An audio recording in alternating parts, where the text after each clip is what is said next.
گزرتے ہوئے لمحے اتنی تیزی کے ساتھ گزر رہے ہیں کہ بس کروٹ بدلتے ہی زمانہ کہیں کا کہیں پہنچ چکا ہوتا ہے۔ جن ایام میں ہم نے آنکھ کھولی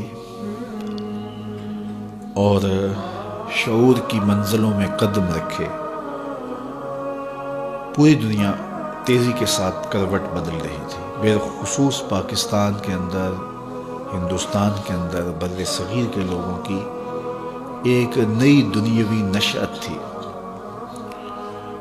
پرانی قدروں کی جگہ نئی قدریں متعارف ہو رہی تھی، خاندانی روایات ٹوٹ رہی تھی اور دنیا گلوبل ولیج بن رہی تھی۔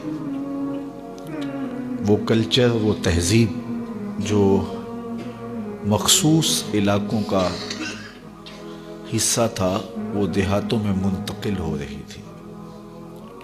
تو ہم نے اس مختصر عرصے میں بہت کچھ ٹوٹتے بنتے دیکھا ہے۔ آج سے صرف 30 سال پہلے یا 35 سال پہلے چلے جائیں، اور بالخصوص جو لوگ دیہاتوں میں رہے ہیں، اور اس وقت دور موجود کا کلچر اور 30-35 سال ماضی کا کلچر، اس کا موازنہ کریں تو ہم ایک دنیا سے دوسری دنیا میں منتقل ہو چکے ہیں۔ آج سے 35 سال قبل ہم ایک اور جہان میں تھے، جس میں قدریں اخلاق کی پامال نہیں ہوئی تھی، جس میں شرم و حیا کے جوہر موجود تھے، جس دور میں بیٹیاں برہنہ سر نہیں ہوتی تھی، جس دور میں نوجوانوں کی آنکھوں میں شرم و حیا کی بجلیاں تھیں۔ ایک شخص کی بیٹی پورے گاؤں کی بیٹی خیال کی جاتی تھی، سمجھی جاتی تھی، مانی جاتی تھی۔ ہم نے وہ لمحے بھی دیکھے ہیں جب بیٹیاں رخصت ہوتی تھی، پوری بستی آنسو بہاتی تھی۔ اور یہ بہت پرانی بات نہیں ہے، 30-35 سال پہلے کی کہانی ہے۔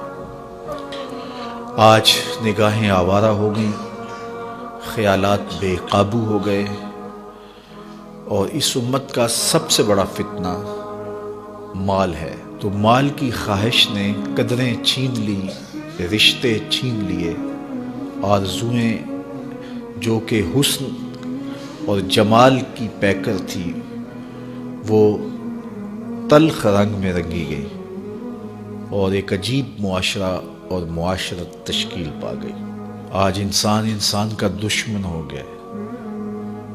جو کام سانپ کرتے تھے، آج وہ انسان کر رہے ہیں۔ ایک دوسرے کو ڈسنا، ایک دوسرے کی عزت آبرو اچھالنا، اور ایک دوسرے سے نفرت پالنا اور اس کو پروان چڑھانا اس دور کا مشغلہ بن گیا ہے۔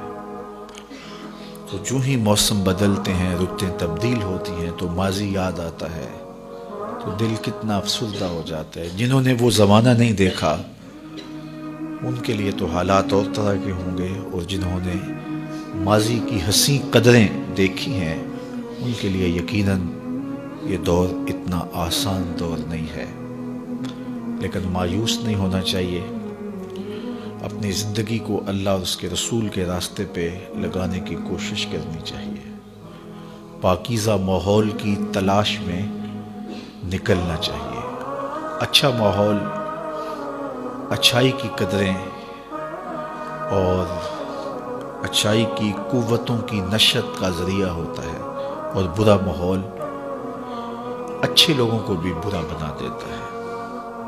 آپ گاجر کاٹ کر کے شکر یا چینی کے محلول میں ڈال دیں، اور اسی گاجر کا دوسرا حصہ نمک کے محلول میں ڈال دیں، اور 8 دن کے بعد دیکھیں، ایک جانب مربع بن چکا ہوگا، دوسری جانب اچار بن چکا ہوگا۔ گاجر ایک ہے، لیکن ماحول کے فرق سے اس کی حیت تبدیل ہو گئی۔